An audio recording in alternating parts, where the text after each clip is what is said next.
Hello everyone दोस्तों, आज की वीडियो में डिस्कस करेंगे विलियम शेक्सपियर का एक हिस्टोरिक प्ले जो कि बहुत फेमस है और इसका नाम है जूलियस सीजर। दोस्तों, इस वीडियो में डिस्कस करेंगे की फैक्ट्स और इस प्ले की समरी। तो चलिए पहले की फैक्ट्स देख लेते हैं। दोस्तों, इस प्ले का फुल टाइटल है the tragedy of Julius Caesar. इसको लिखा गया था 1599 में और इसको इंग्लैंड में लिखा गया था। दोस्तों, जूलियस सीजर को पब्लिश कराया था 1623 में और इसका लिटरेरी पीरियड रहा है रेनेसां पीरियड। इसका यॉनर है दोस्तों, ये एक ट्रेजिक प्ले है और एक हिस्ट्री प्ले है दोस्तों, और इसकी सेटिंग रखी गई है रोम में। तो चलिए अब हम अपनी समरी स्टार्ट करते हैं बिना किसी टाइम वेस्ट के। दोस्तों, जूलियस सीजर प्ले का हीरो है और एक मिलिट्री जनरल होता है। वो अपने दुश्मन पोम्पे को हराकर रोम लौट रहे होते हैं।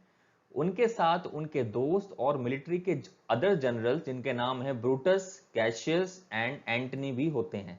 एंटनी दोस्तों सीजर का एक बहुत क्लोज फ्रेंड है। अब जनता की भीड़ उन्हें देखने के लिए दोस्तों उमड़ पड़ी है क्योंकि वो जीत कर आए हैं। तभी दोस्तों एक भविष्य देखने वाला जूलियस सीजर को चेतावनी देकर कहता है कि द आइडियाज ऑफ मार्च में मत जाना। दोस्तों, ये द आइडियाज ऑफ मार्च वो जगह थी जहां पर सेनेट का दरबार लगता था, जहां पर सेनेट की मीटिंग होनी थी। लेकिन दोस्तों सीजर उसकी चेतावनी पर खास ध्यान नहीं देते। इसके बाद दोस्तों कैशियस कुछ और लोगों के साथ मिलकर सीजर को मारने की कॉन्स्पिरेसी रचता है। वो ब्रूटस को भी अपने अपने पक्ष में करने के लिए उससे बात करता है। वह कहता है दोस्तों कि ब्रूटस तो सीजर से कहीं पावरफुल है, फिर भी हर बात का क्रेडिट सीजर को क्यों मिलता है। ऐसा सिर्फ वह ब्रूटस को फुसलाने के लिए कहता है। लेकिन दोस्तों उस समय ब्रूटस सीजर को मारने की कॉन्स्पिरेसी में शामिल होने से मना कर देता है। वो सीजर को अच्छा राजनायक मानता था। इसके बाद दोस्तों कैशियस दूसरी चाल चलता है। वह ब्रूटस के घर फर्जी लेटर्स भिजवाता है। ब्रूटस को लगता है जैसे वो लेटर्स राज्य की जनता ने लिखे हों। लेटर्स में दोस्तों लिखा गया था कि जनता सीजर की नीतियों से नाराज हो रही थी। हालांकि दोस्तों ये सब झूठ था और कॉन्स्पिरेसी का हिस्सा था कैशियस की। लेकिन दोस्तों ऐसे लेटर्स मिलने की वजह से ब्रूटस का सीजर के लिए ओपिनियन बदलने लगता है। उसे संदेह होने लगता है कि कहीं सच में ही तो सीजर को पावर का घमंड तो नहीं हो गया है। एक दिन दोस्तों जब ब्रूटस और कैशियस बात कर रहे होते हैं तभी कास्का नाम का आदमी वहां आता है। वो भी दोस्तों कैशियस से मिला हुआ होता है। वो बताता है कि एक भाषण के दौरान एंटनी ने सीजर को 3 बार राजा बनने के लिए कहा, लेकिन दोस्तों सीजर ने तीनों बार इस ऑफर को ठुकरा दिया। इससे दोस्तों जनता ने सीजर को बहुत सराहा। लेकिन दोस्तों जनता की इस सराहना से सीजर इतना अपसेट हो गया कि उसे दौरा पड़ गया।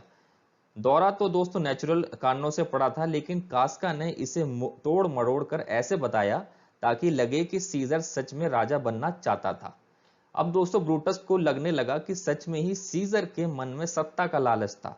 उसे लगा कि सीजर एक डिक्टेटर बनना चाहता है जो देश और जनता के लिए बहुत घातक साबित हो सकता था। दोस्तों आखिर देश और जनता के हित के लिए दोस्तों वो कैशियस की कॉन्स्पिरेसी को अंजाम देने के लिए तैयार हो जाता है।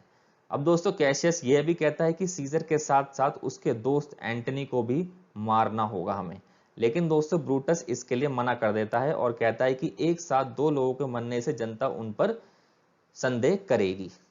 अगले दिन दोस्तों जब सीजर सेनेट की तरफ जाने लगता है तो उसकी पत्नी जिसका नाम है कैलिफोर्निया उसे आज के दिन सेनेट ना जाने के लिए बार बार कहती है। वो कहती है कि उसने सपने में सीजर की मूर्ति को खून से लथपथ देखा है और सारे दरबारी उस खून से अपने हाथ धो रहे थे। लेकिन तभी दोस्तों डिशियस नाम का एक षड्यंत्रकारी आता है और वो कैलिफोर्निया से कहता है कि उसने अपने सपने का गलत मतलब निकाला है और बताता है कि आज का मामला बहुत ही ज्यादा जरूरी है और उसे जानना पड़ेगा और सीजर को उसमें जरूर जानना चाहिए। अब कैलिफोर्निया को समझा बुझाकर दोस्तों सीजर सेनेट में शामिल होने के लिए घर से निकल पड़ता है। सेनेट में दोस्तों कॉन्स्पिरेटर्स एक फेक याचिका सीजर के सामने रखते हैं। वो एक आदमी जिसे देश निकाला दे दिया गया था उसे वापस बुलाने के लिए कहते हैं। अब सीजर दोस्तों उस प्रस्ताव को रिजेक्ट कर देता है, लेकिन ये तो वे लोग पहले से ही जानते थे। यानी जो कॉन्स्पिरेटर्स थे वो पहले से ही जानते थे कि यही करेगा सीजर जो करेगा। फिर सारे दोस्तों कॉन्स्पिरेटर्स सीजर के इर्द गिर्द एक सर्कल बनाकर खड़े हो जाते हैं, उसके आगे सम्मान से सर झुकाते हैं। अभी दोस्तों कास्का अचानक से चाकू से वार कर देता है, यानी हमला कर देता है चाकू से। एक एक करके सभी दोस्तों कॉन्स्पिरेटर्स सीजर को चाकू मारते हैं। आखिर में दोस्तों ब्रूटस भी कि सीजर को चाकू मारता है। अपने दोस्त को दुश्मनों से मिला देखकर दोस्तों सीजर का हौसला टूट जाता है, वो नीचे गिर जाता है और प्राण त्याग देता है, यानी अब वो मर जाता है। सब दोस्तों कॉन्स्पिरेटर्स सीजर के खून से अपने हाथों को रंग लेते हैं। इस तरह दोस्तों कैलिफोर्निया का बुरा सपना सच हो जाता है। एंटनी को किसी बहाने से दोस्तों बाहर भेजा गया होता है। जब वो वापस आता है तो सीजर के मरे हुए शरीर को देखकर रोता है, लेकिन वो दोस्तों ब्रूटस से कहता है कि वो उन सबका साथ देगा। फिर वो सभी कॉन्स्पिरेटर्स से हाथ मिलाता है और देखता है कि किस किस के हाथ खून से रंगे हैं। एंटनी उनसे पूछता है दोस्तों कि सीजर को क्यों मारा। ब्रूटस कहता है कि फ्यूनरल के समय सारी जनता के सामने यह बताया जाएगा। एंटनी कहता है कि दोस्तों कि फ्यूनरल उसे भी बोलने का मौका यानी फ्यूनरल में उसे भी बोलने का मौका दिया जाए, जिसे दोस्तों ब्रूटस स्वीकार कर लेता है। इसके बाद दोस्तों सारे कॉन्स्पिरेटर्स वहां से चले जाते हैं। एंटनी मृत सीजर से उसकी मौत का बदला लेने का प्रॉमिस करता है।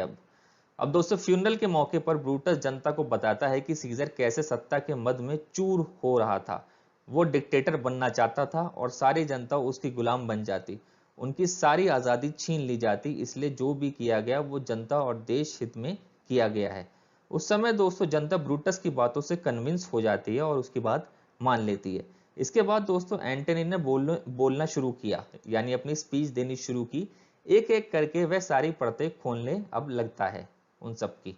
उसने बताया कि यह सीजर ही था जिसने जनता को बार बार दुश्मनों से बचाया था।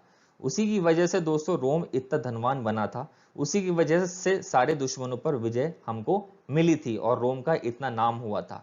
अगर दोस्तों सीजर डिक्टेटर बनना चाहता तो उसने 3 बार राजा बनने से मना क्यों कर दिया। वो तो पहली बार में ही राजा का मुकुट पहनकर बैठ जाता।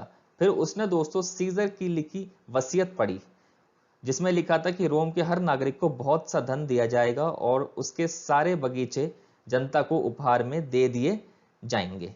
इसके बाद दोस्तों एंटनी ने सीजर की डेड बॉडी से कपड़ा हटाया और बताया कि सीजर का कितना बुरी तरह से मर्डर किया गया था। ऐसा तो कोई दुश्मन के साथ भी नहीं करता, जैसे इन दोस्तों ने अपने दोस्त सीजर के साथ किया है। अब जनता को दोस्तों हकीकत पता चल चुकी थी। अपने प्रिय नेता सीजर के चाकुओं से गोदे हुए शरीर को देखकर दोस्तों लोग एकदम से भड़क उठते हैं और ब्रूटस और कैशियस को गद्दार बोलते हुए जनता ने उन सबको रोम से बाहर निकाल अब देते हैं। अब यानी ब्रूटस और कैशियस को रोम से बाहर वो खदेड़ देते हैं।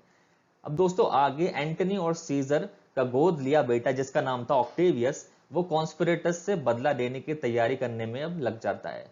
कैशियस और ब्रूटस भी दोस्तों अपनी आर्मी के साथ लड़ने की तैयारी करते हैं। इसी बीच दोस्तों ब्रूटस को पता चलता है कि कैशियस ने सीजर को मारने के लिए रिश्वत ली थी, तो दोनों में बहस होती है। अब तक दोस्तों ब्रूटस को लगा था कि उसने सीजर को जनता के हित में मारा है, लेकिन अब उसे कैशियस की हकीकत पता चलती है, लेकिन अब वह बहुत देर हो चुकी है दोस्तों। तभी दोस्तों पता चलता है कि ब्रूटस की पत्नी ने आत्महत्या कर ली थी। इसके बाद दोस्तों ब्रूटस और कैशियस सुलह कर लेते हैं और दोनों लड़ाई की तैयारी करने लगते हैं। जल्दी ही दोस्तों लड़ाई शुरू हो जाती है। अब कॉन्स्पिरेटर्स दोस्तों उस लड़ाई में हारने लगते हैं। जब कैशियस को पता चलता है कि उसका दोस्त टिटिनियस पकड़ा गया है तो वो तलवार से आत्महत्या कर लेता है। लेकिन दोस्तों टिटिनियस पकड़ा नहीं गया था, बल्कि उसके अपने दोस्त उसे घेरे कर जीत का जश्न मना रहे होते। जो दूसरों में गलतफहमी में डाला करता था वो खुद गलतफहमी का ही शिकार हो चुका था। जब दोस्तों टिटिनियस को कैशियस की मृत्यु का पता चलता है तो वो भी आत्महत्या कर लेता है। अब आगे दोस्तों ब्रूटस को भी कैशियस और टिटिनियस की मौत का पता चलता है। फिर वो बची कुची सेना के साथ लड़ाई के लिए निकलता है दोस्तों। उसके बाद जब उसकी सेना हार जाती है तो वो भी खुद को तलवार भोंक कर आत्महत्या कर लेता है और कहता है कि शायद अब सीजर की आत्मा को शांति मिल जाएगी। अब आगे दोस्तों ऑक्टेवियस और एंटनी वहां पहुंचते हैं। एंटनी कहता है कि ब्रूटस दिल से अच्छा था, क्योंकि बाकियों ने तो स्वार्थ और अपनी जेलेसी की वजह से ही सीजर की जान ली थी। लेकिन दोस्तों ब्रूटस ने सच में जनता के हित को ध्यान में रखकर ऐसा किया था। उसे कॉन्स्पिरेटर्स ने छल करके फंसा लिया था। ऑक्टेवियस अब लास्ट में दोस्तों कहता है कि ब्रूटस की शाही सम्मान के साथ उसको दफनाया जाएगा। इसके बाद दोस्तों सब लोग जश्न मनाते हैं विक्ट्री पर। दोस्तों यहाँ पर प्ले समाप्त हो जाता है। आई होप आपको वीडियो पसंद आई होगी। चैनल को सब्सक्राइब कीजिएगा और वीडियो को लाइक कीजिएगा। Thanks for watching.